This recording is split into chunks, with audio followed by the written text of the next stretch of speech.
Here to discuss all of it is former Utah Congressman and Fox News contributor Jason Chaffetz and the Big Weekend Show co-host and Outkick host Tomi Lahren, our friends.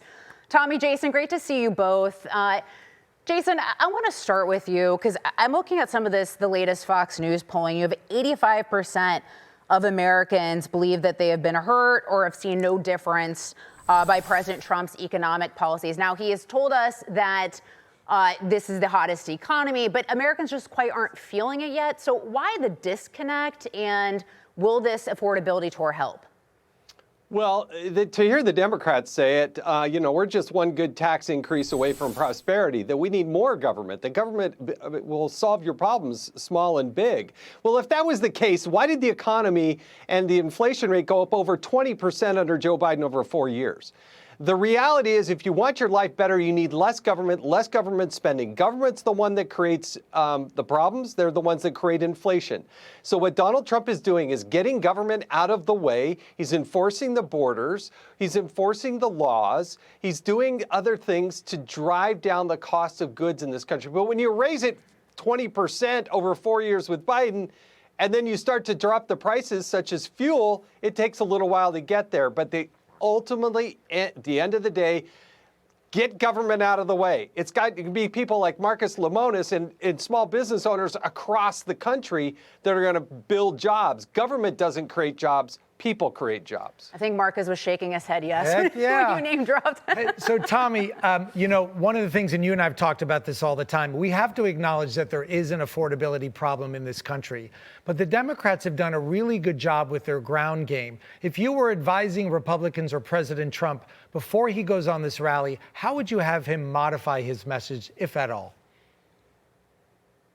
Well, Marcus, I think that he's on message right now, but I think the key to this is just shooting it straight with the American people. Let the American people know that all of the policies that he's enacted over this first less than a year in office are going to take a little time to settle in, but once they do, people are going to see the benefits of that. The gas prices, the manufacturing coming back to America, the illegal aliens being deported, the border being secure, all of those things take a little time to settle in. Of course, the no tax on tips, some of the deregulation, it takes a little bit of time. I think the wrong approach is to tell people that the affordability crisis doesn't exist because they feel it every time they go to the grocery store. Just remind them it takes a little bit of time, but he has their back. I would also say to the original clip of Gavin Newsom talking about the affordability crisis, please, sir, give me a break. The largest homeless population in the country is in California. The largest illegal alien population also in California.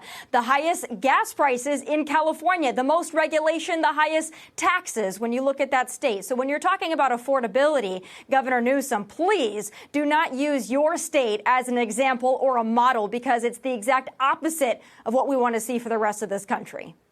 Well, it also helps. Republicans need to drive out turnout for the midterms as well. So surely him going around and doing this accountability tour or affordability tour will help kind of drive out turnout, hopefully. So I want to move on to this. Minnesota officials skirting any accountability when it comes to the state's sprawling fraud scheme. Listen. Is there something you wish you had done differently? No, first of all, the Department of Education denied claims when questionable claims were made about these meals. I just think that a lot of the COVID programs that were set up, they were set up so quickly that a lot of the guardrails did not get created. You don't get held accountable as a community member because somebody else from within your community did something really awful or stupid. I'm Jewish, but I never got held accountable for the financial crimes that Bernie Madoff committed. I can assure you that there is no one angrier about this than me. Jason, perhaps this is how they got into the mess. That was just insanity. Did you watch that? I mean, maybe that's why when they refuse to take any accountability whatsoever. Is that how they got into this mess in the state of Minnesota with this sprawling fraud scheme? Yeah, we're talking about $1 billion here. And not only was it $1 billion, it went to Al-Shabaab, a lot of this money.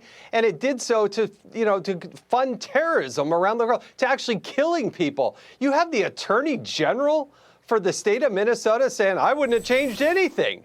I mean, that should tell you the state employees, the whistleblowers that are stepping forward, that are highlighting this. I think this country wants to see people in handcuffs. They want to see people held accountable. And President Trump is right. You got to put that travel ban in place. And if you're here illegally, if you've overstayed your visa, you need to be detained and deported, just as the law says. Tomi, I'm not even really sure what question to ask you. I'm just going to let you go because I know you're fired up, ready to go. Yeah, of course. We should all be enraged over this. Our tax dollars going to fraud, potentially going to terrorists overseas. That should enrage everybody, left, right, and center. But when Democrats in Minnesota don't take accountability, it's hard for me to escape the conclusion it's because they're not surprised by this. And I think we need to investigate every single one of them and see which politicians were taking money from this community, which donations, how closely they were tied to the individuals involved. I think it all needs to be investigated thoroughly and audited. I would also say I'm guessing that this is not isolated to Minnesota. I mentioned California earlier. If there's a place that probably is doing this on a grand scale, I would say California is the next state to look at. Many others on the list, but it all needs to be audited. It all needs to be investigated. The American people need to know exactly what happened here. Yeah. I think the big issue for me really does stem around accountability. And when you watch some of these elected officials in the state of Minnesota, and you think about other states, whether it was, Tommy Tuberville, who we had on yesterday, trying to really push for accountability, who ultimately is accountable here, and how far should that sphere of accountability go? Jason, let me ask you that.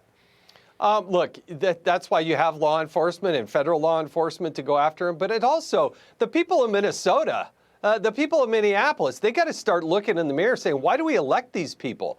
If the Attorney General is going to say, I wouldn't change anything knowing what we know now, then that ought to be the flashing red light that they elected and put into power the wrong person at the wrong time.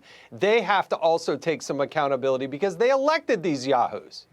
Yeah, and let's remember, too, these people stole from needy kids, hungry kids, right? So fraudulent, terrible all around. Jason, Tomi, thanks for joining us tonight. Always great to see you both. Bye-bye, guys. Thank you. Take care.